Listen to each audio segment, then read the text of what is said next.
you grow up in the area? No, or? I'm not actually from here at all. I'm from California. Oh, yeah? Really? Yeah, Okay.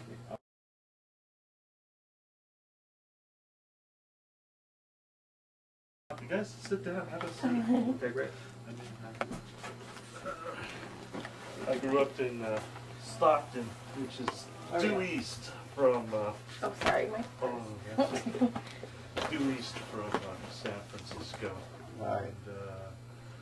And did my undergraduate work at the San Francisco Art Institute in Disciplinary Art, and then graduate work at the University of North Carolina in Chapel Hill. Oh, wow.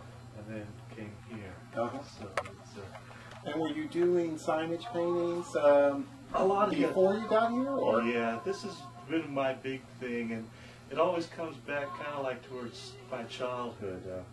My father is from Mexico, and my mother's from North Carolina. And when I was growing up, we didn't speak any Spanish in the house at all. They wanted us to be, you know, American. So I'd spent a lot of time with my grandparents and my great-grandmother, and they didn't speak any English at all. So I didn't speak any Spanish.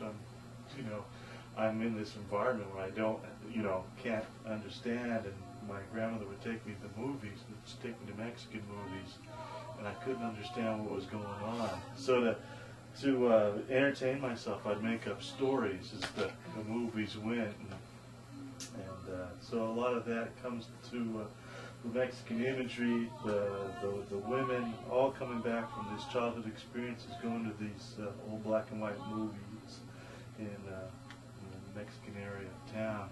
In where? Stockton. In Stockton? Yes. Uh-huh. And the other thing was it was a really kind of a traumatic experience, I guess. It was in the 70s, and my father had lost his job. He'd been laid off, and he'd worked at a auto plant making windshields. He was a glass inspector. And at this time, they decided that they would try to find him another job, and what he thought he could do would be a sign painter. So I would come home from school, and my father would be at the table practicing making hand-lettered signs, and I would sit there and I'd watch him, and it was just like, you gotta be real quiet.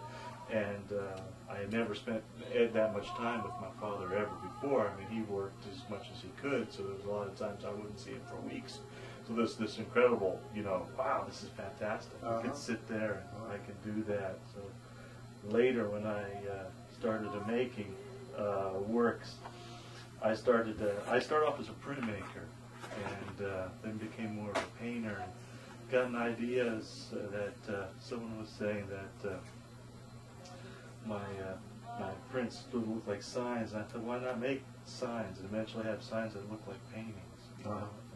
And then I like the fragmentation. I like the idea of history. I like the little bits of things that are left over. When they tear down a building, there's like a fragment or something. I love that. Right.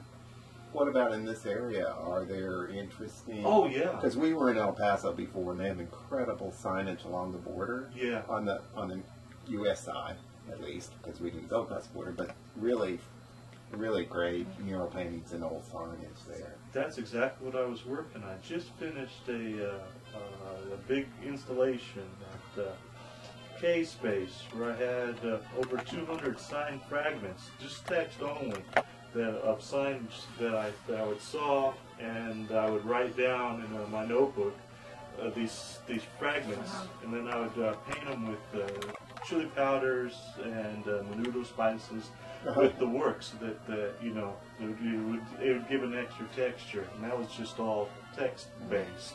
There was several hundred of. And they were on paper, or? No, they were on. Here's a picture of it. I've got it all upstairs. Oh, cool. But that's what it looked like, and there was a review of it on the next page. Oh, excellent. Yeah, yeah. Huh.